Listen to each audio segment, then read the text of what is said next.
Welcome to V3 news. లక్ష్యం సమాజహితం. నేను కీర్తి. ముందుగా headlines. Shriram life insurance Shriram బీమా చెక్లను అందజేత. మృతి చెందిన కుటుంబాలకు చెక్కులు అందజేసిన కంపెనీ ప్రతినిధులు.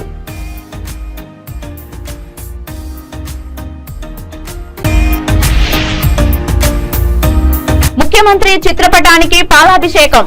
21% ఫీట్మెంట్ ప్రకటించినందుకు హర్షం వ్యక్తం చేసిన ఆర్టీసీ ఉద్యోగులు.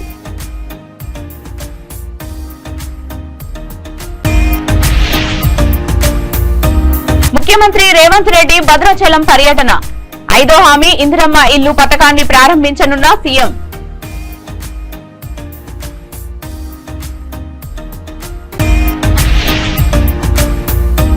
సిద్ధం సభకు మేము సిద్ధం. మీడియా సమావేశంలో దివ్యాంగుల విభాగం అధ్యక్షులు చెల్లా రామయ్య.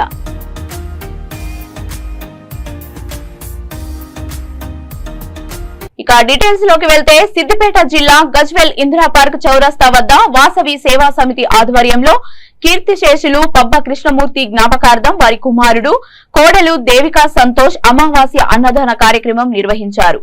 ఈ కార్యక్రమంలో కౌన్సిలర్ గోపాల్ రెడ్డి, నాచారం దేవస్థానం మాజీ డైరెక్టర్ నంగునూరి సత్యనారాయణ మాట్లాడుతూ అన్నదానం మహాదానమని, అమావాస్య రోజున అన్నదానం చేస్తే మహాపుణ్యం లభిస్తుందని, ప్రతి నెల క్రమం తప్పకుండా అమావాస్య అన్నదానం కార్యక్రమం నిర్వహించడం అభినందనీయమని అన్నారు.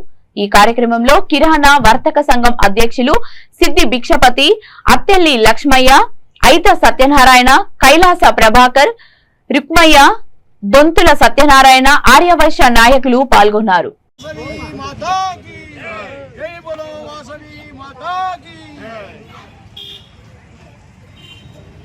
పెద్దపల్లి జిల్లా సుల్తానాబాద్ మండలం కనుకుల గ్రామంలో గుండెటి రవీందర్ అనారోగ్యంతో మృతి చెందారు. 2 సంవత్సరాల క్రితం శ్రీరామ్ లైఫ్ ఇన్సూరెన్స్ కంపెనీలో అతను 32,000 ప్రీమియం తీసుకున్నారు. అతను అనారోగ్యంతో మృతి చెందగా రవీందర్ నామిని భార్య గుండేటి భాగ్యలక్ష్మికి శ్రీరామ్ లైఫ్ ఇన్సూరెన్స్ నుంచి 6,04,800 రూపాయల శ్రీరామ్ బీమా చెక్కును అందజేశారు. నారాయణపూర్ గ్రామానికి చెందిన ఎరవెల్లి తిరుపతి నామిని భార్య ఎరవెల్లి సుభద్రాదేవికి 9,79,000 రూపాయల చెక్కును అందించామని అన్నారు. నెలకు 4,500 పెన్షన్ ను 2036వ సంవత్సరం వరకు నామినీకి వస్తుందని కంపెనీ ప్రతినిధులు తెలియజేశారు. ఈ సందర్భంగా ఏజీఎం అట్ల సురేష్ మాట్లాడుతూ సంపాదించే వ్యక్తి ఆకస్మికంగా చనిపోతే ఆ కుటుంబం వీధిన పడకుండా ఆర్థికంగా కాపాడుతుందని, ఎలాంటి ప్రమాదం జరగకుండా ఉంటే చెల్లించిన పాలసీకి వడ్డీ బోనస్ తో కలిపి డబ్బులు వస్తాయని వెల్లడించారు. ఈ కార్యక్రమంలో డిఎం చందా Satish, manager Gurram Siva, development officers MPP Balajirao, executive sales officers పాల్గొన్నారు.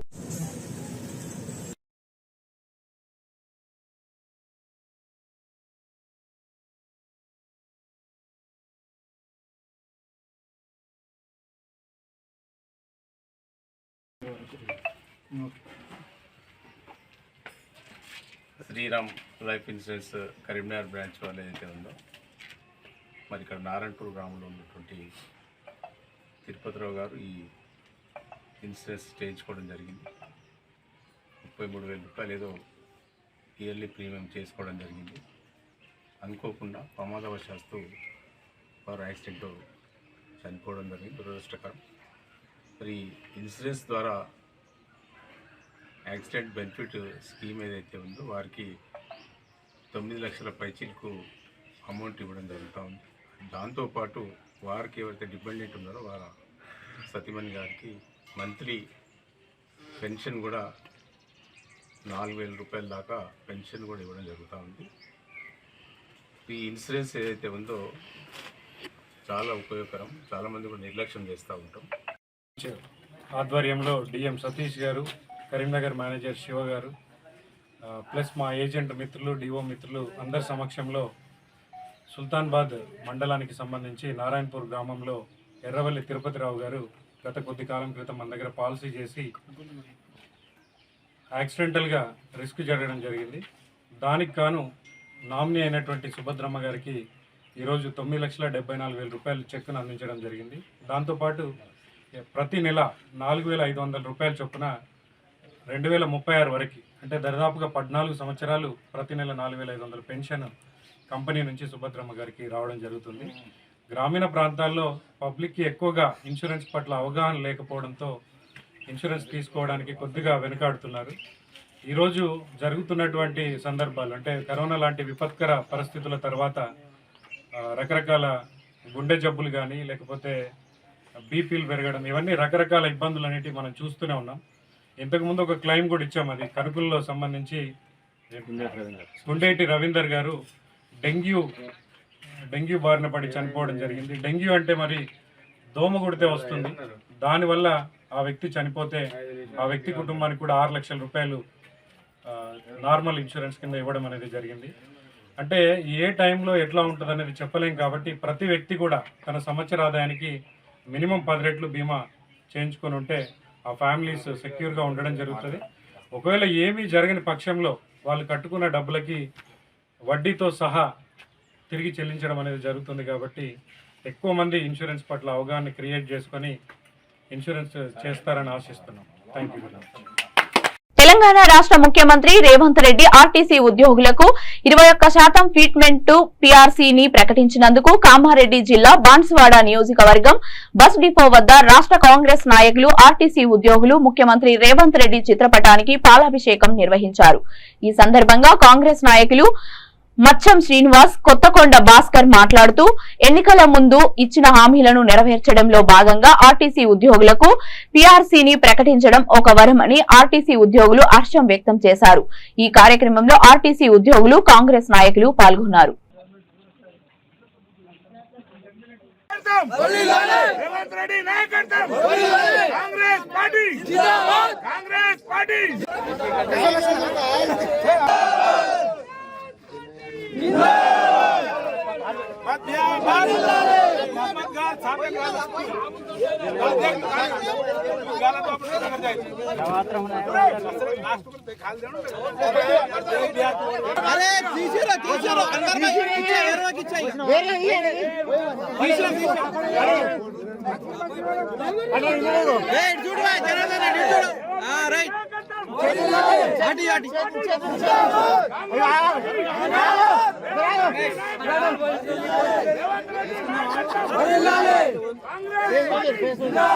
पीएम का फोटो नहीं दिख रहा भैया, थोड़ा हटना।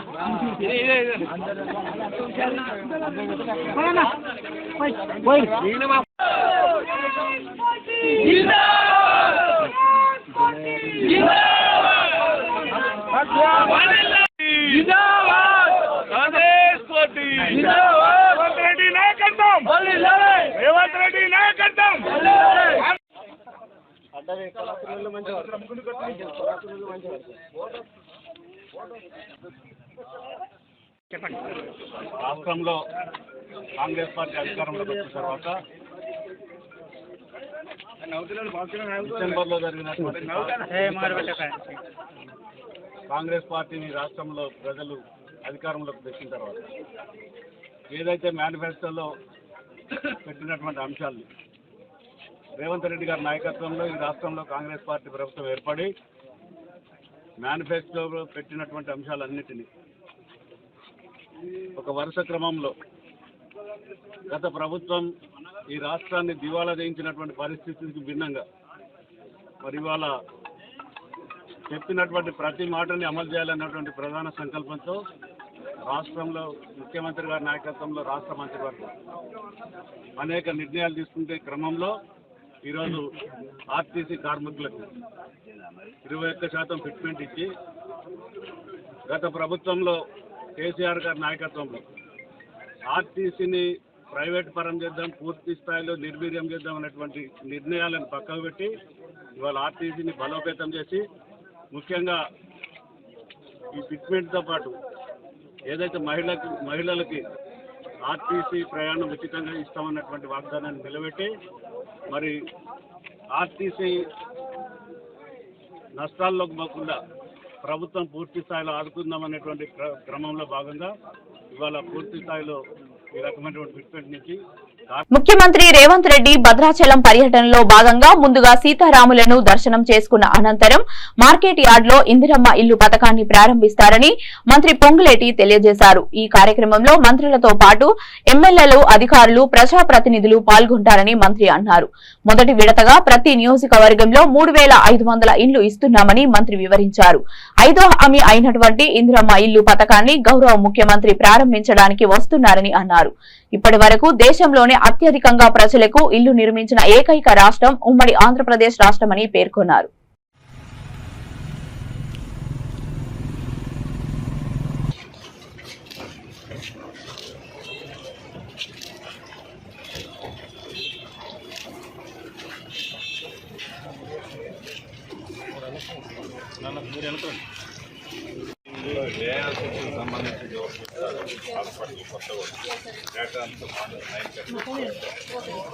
బాగా ఇబ్బంది పడుతున్నారు.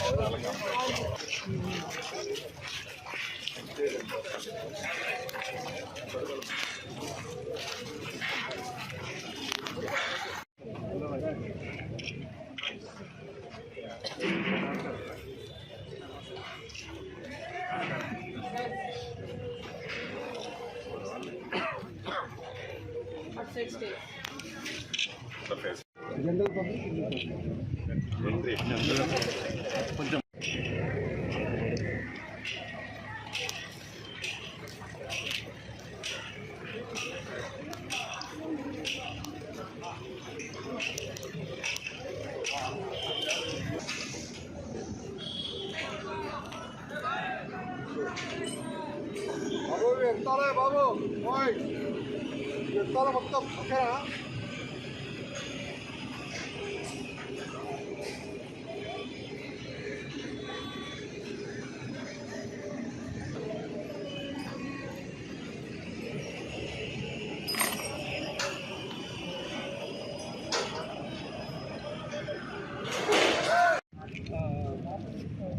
బండ్లు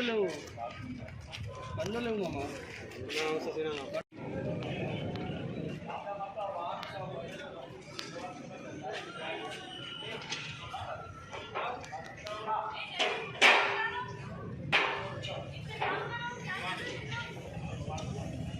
ఆంధ్రప్రదేశ్ ముఖ్యమంత్రి వైఎస్ జగన్మోహన్ రెడ్డి పిలుపు మేరకు చెలో సిద్ధం సభకు జగనన్న అభిమానులు, దివ్యాంగులు అంతా పాల్గొంటున్నామని బాపట్ల జిల్లా వైసీపీ దివ్యాంగుల విభాగం అధ్యక్షులు చెల్లా రామయ్య మీడియా సమావేశంలో తెలియజేశారు.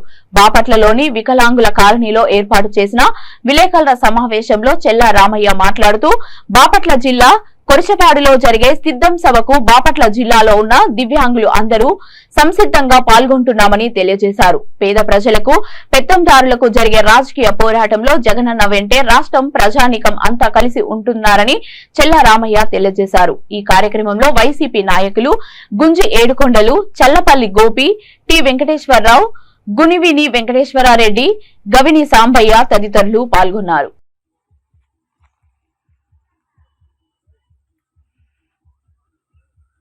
ఈరోజు రేపు జరగబోతున్న సిద్ధం సభకు మన ప్రియతమ సీఎం జగనన్న ఆదేశాల మేరకు, పిలుపు మేరకు బాపట్ల జిల్లాలో ఉన్న వికలాంగుల కుటుంబాలు కూడా సభకు వెళ్తాం జరుగుతుంది. జగనన్న ఆంధ్రప్రదేశ్లో ఉన్న అక్క చెల్లెలకు, పేద ప్రజలకు, వికలాంగులకు జగనన్న వాలంటీ వ్యవస్థ ద్వారా, వార్డు సచివాలయం ద్వారా ఇచ్చిన పథకాలు 10 ఉదయాల్లో 10 కుటుంబాల్లో ఆనందాన్ని తీసుకొచ్చాడు. ఈరోజు జగనన్నను 2024లో మళ్ళీ ముఖ్యమంత్రిగా చేసుకున్న కొరకు రాష్ట్ర ప్రజలందరూ సిద్ధంగా ఉన్నారని చెప్పి తెలియజేస్తున్నాము. ఇంకా కొన్ని పార్టీలు వస్తున్నాయి, ఒక్క పార్టీ కాదు, పార్టీ నాయకులు ఎన్ని పార్టీ నాయకులు ఉన్నారో ఈ రాష్ట్రంలో అన్ని పార్టీ నాయకులందరూ కూడా కలిసి జగనన్న ఓడిస్తానికి ఆలోచన చేస్తున్నారు. సిద్ధం అని చెప్పి ఒక నిదానంతో ప్రజలందరూ కూడా 2024 కోసం ఎదురు చూస్తున్నారు. మీరు ఎంతమంది వచ్చినా, ఎంతమంది కలిసి వచ్చినా జగనన్న వెంటి కూడా కదిలించలేదని చెప్పి ప్రజలు తెలియజేస్తున్నాం. మళ్ళీ ముఖ్యమంత్రిగా జగనన్నను చేసుకున్న కోసం ప్రజలందరూ కూడా ఎదురు చూస్తున్నారు. జగనన్న పాలనలోనే పేద ప్రజలందరూ కూడా ఆనందాన్ని తీసుకొచ్చాడు. పేద ప్రజలకు పెత్తనదారుల వ్యవస్థ లేకుండా తప్పకుండా అరగతున్న ప్రతి పేద ప్రజలకు జగనన్న పథకాలు అందిస్తానని చెప్పి తెలియజేస్తున్నాము. రేపు 24లో జరగబోతున్న 2024లో జరగబోతున్న ఎలక్షన్ ఒకవైపు అయితే పెత్తందారుల వైపు, ఈ పార్టీలన్నీ నాయకులందరూ కలిసి దత్తపుత్రుడు, ఈ చంద్రబాబు నాయుడు, ఈ బీజేపీ కాంగ్రెస్ పార్టీ నాయకులందరూ కూడా పెత్తందారుల వైపు ఉన్నారు. పేదవాళ్ళ వైపు జగనన్న ఒక్కడే నిలబడ్డాడు. ప్రజలకు చెబుతున్నాడు జగనన్న. ఏ ముఖ్యమంత్రి కూడా ఆ మాట అనరు. నేను మంచి చేస్తేనే, ప్రభుత్వం ద్వారా నేను మంచి చేస్తుంటేనే నా కోటేయమని చెప్పి జగనన్న ఒక సింహంలాగా చూస్తున్నాడు. తప్పకుండా జగనన్న మంచి చేశాడు. మళ్ళీ జగనన్న పాలన రావాలని చెప్పి ప్రజలందరూ కోరుకున్నా అని చెప్పి తెలియజేస్తూ, బాపట్ల జిల్లాలో ఉన్న పెద్దల సహకారంతో, అన్ని నియోజకవర్గ ఇన్ఛార్జీలతో, ఎమ్మెల్యేల సహకారాలతో, వికలాంగులు కూడా రేపు జరగబోతున్న సభకు సిద్ధమైన నిదానంతో అందరూ కూడా ముందుకు వెళ్తామని చెప్పి తెలియజేస్తూ, జగనన్న నాయకత్వం వర్ధిల్లాలి, జగనన్న నాయకత్వం వర్ధిల్లాలి, జగనన్న నాయకత్వం వర్ధిల్లాలి. చిత్తూరు జిల్లా కుప్పం నియోజకవర్గంలో మంత్రి పెద్దిరెడ్డి రామచంద్రారెడ్డి మీడియాతో మాట్లాడారు. వైసీపీ ఒంటరిగానే పోటీ చేస్తుందని, ఎవరితోనూ పొత్తులు పెట్టుకోమని మంత్రి వ్యాఖ్యానించారు. చంద్రబాబు రాజకీయ వికలాంగుడు అని, పొత్తులు లేకుండా కనీసం నిలవలేడని ఎద్దేవా చేశారు. చంద్రబాబు దొంగ హామీలు ఇచ్చి ఎన్నికల్లో గెలవాలని చూస్తున్నారని అన్నారు. సీఎం జగన్ ఇచ్చిన హామీలన్నింటినీ 100% నెరవేర్చారని, ప్రజలు వైసీపీని అత్యధిక మెజారిటీతో గెలిపిస్తారని ఈ సందర్భంగా మంత్రి పెద్దిరెడ్డి రామచంద్రారెడ్డి తెలియజేశారు.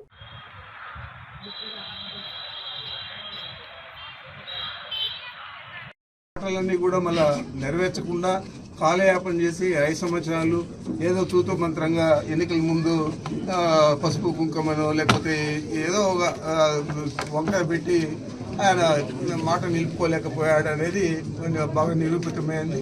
అది ఇంకా పూర్తిగా 2019లో చెప్పిన మాటలన్నీ జగన్మోహన్ రెడ్డి గారు నెరవేర్చిన తర్వాత అతనికి చంద్రబాబు నాయుడుకు తేడా ప్రజలందరూ కూడా గమనించారు.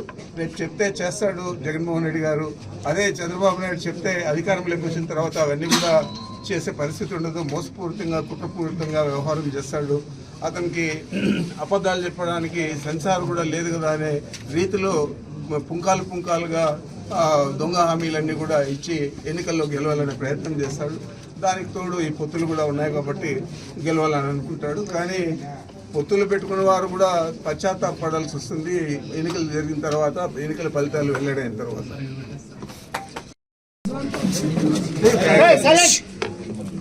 వైఎస్ఆర్ కాంగ్రెస్ పార్టీ స్టాండ్ వచ్చి మేము ఒంటరిగానే పోటీ చేయాలా, పొత్తులు పెట్టుకోమని చెప్పి మొదటి నుంచి కూడా పార్టీ ఏర్పడినప్పటి నుంచి ఇప్పటిదాకా చెప్తూనే ఉన్నాం. ఆ విధంగానే మేము ఒంటరిగానే పోటీ చేస్తూ ఉన్నాం. మరి చంద్రబాబు నాయుడు గారు పొత్తులు లేకుండా ఆయన కనీసం నిల్చుకునే పరిస్థితి లేదు. ఎందుకంటే ఊదకట్టి ఎవరికి అవసరం? వికలాంగుడికి. ఈరోజు పొత్తులు అంటే రాజకీయ వికలాంగుడు చంద్రబాబు నాయుడు. అందుచేత అతను సొంతంగా నిలవలేక పొత్తులు పెట్టుకొని ఆ కట్టెలతో నిలుస్తూ ఉన్నాడు. ఎన్ని పొత్తులు వచ్చినా ఏమని జరిగినా వైఎస్ఆర్ కాంగ్రెస్ పార్టీ మాత్రం అత్యధిక మెజార్టీతో తిరిగే ప్రభుత్వం ఏర్పాటు చేస్తుంది. దీంట్లో ఎలాంటి సందేహం లేదు. మీరే చూస్తూ ఉన్నారు ప్రజల్లో ఏ విధంగా రెస్పాన్స్ ఉందో. దాన్ని బట్టి మేము చాలా కాన్ఫిడెంట్గా ఉండేదే కాకుండా ప్రజలందరూ కూడా మూకుమ్మడిగా జగన్మోహన్ రెడ్డి గారిని బలపరచాలా. ఆయన ఏదైతే ఎన్నికల ముందు చెప్పాడో 2014 ఎన్నికల ముందు చంద్రబాబు నాయుడు అవి ఏది కూడా చేయలేదు. అదే జగన్మోహన్ రెడ్డి గారు 2019 ఎన్నికల ముందు ఏవైతే చెప్పాడో అవన్నీ తూచా తప్పకుండా 100% అమలు చేశాడు. ఈరోజు అమలు చేసిన భరోసాతోనే మా శాసనసభ్యులు కానీ పార్లమెంట్ సభ్యులు కానీ మేము ప్రతి ఇంటి ముందరికి పోయి కూడా మాకు ఓట్లు వేయండి, మమ్మల్ని ఆశీర్వదించండి, జగన్మోహన్ రెడ్డి గారిని ముఖ్యమంత్రి చేయండి అని అడిగే భరోసా మాకు కల్పించాడు. అదే చంద్రబాబు నాయుడు వాళ్ళ అభ్యర్థులకు కానీ లేదా వాళ్ళు పోటీ చేసే వ్యక్తులకు ఎవరికి కూడా ఆ భరోసా ఇవ్వలేకపోయాడు. ఎందుకంటే ఆయన మాట చెప్పాడు. కర్ణాటక రాష్ట్రం రాజుపేట రోడ్డు నుండి రామకుప్పం వైపు కర్ణాటక మద్యం తీసుకువచ్చే వారిని టార్గెట్ చేస్తూ ఏఆర్ కానిస్టేబుల్ ముఠా దారి దోపిడీకి పాల్పడుతున్నారు. చిత్తూరు జిల్లా రామకుప్పం పోలీస్ స్టేషన్ పరిధిలో మద్యం రవాణా చేసే వారి నుంచి 3 ద్విచక్ర వాహనాలను కానిస్టేబుల్ ముఠా ఎత్తుకెళ్లారు. మండలంలోని మిట్టపల్లి వద్ద ద్విచక్ర వాహనదారుని బెదిరించి వాహనాన్ని ఏఆర్ కానిస్టేబుల్ ముఠా తీసుకుపోయారు. బాధితుడి ఫిర్యాదుతో రామకుప్పం పోలీసులు కేసు నమోదు చేశారు. ఏఆర్ కానిస్టేబుల్ గాంధీ, అతని అనుచరులు సోమశేఖర్, గోపీలను గుట్టుచప్పుడు కాకుండా పోలీసులు రిమాండ్ కు తరలించారు. గాంధీ పేరు పెట్టుకుని పైగా పోలీసు ఉద్యోగం చేస్తూ దారి దోపిడీలకు పాల్పడుతున్న ఏఆర్ కానిస్టేబుల్ ముఠాను కఠినంగా శిక్షించాలని ప్రజలు కోరుతున్నారు.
బులెటిన్ ముగించే ముందు హెడ్లైన్స్ మరొకసారి. శ్రీరామ్ లైఫ్ ఇన్సూరెన్స్ శ్రీరామ్ బీమా చెక్లను అందజేత మృతి చెందిన కుటుంబాలకు చెక్కులు అందజేసిన కంపెనీ ప్రతినిధులు.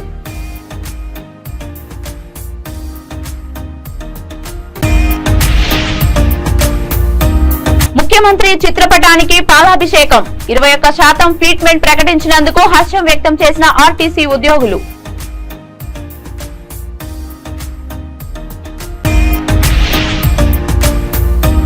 ముఖ్యమంత్రి రేవంత్ రెడ్డి భద్రాచలం పర్యటన 5వ హామీ ఇందిరమ్మ ఇల్లు పథకాన్ని ప్రారంభించనున్న సీఎం.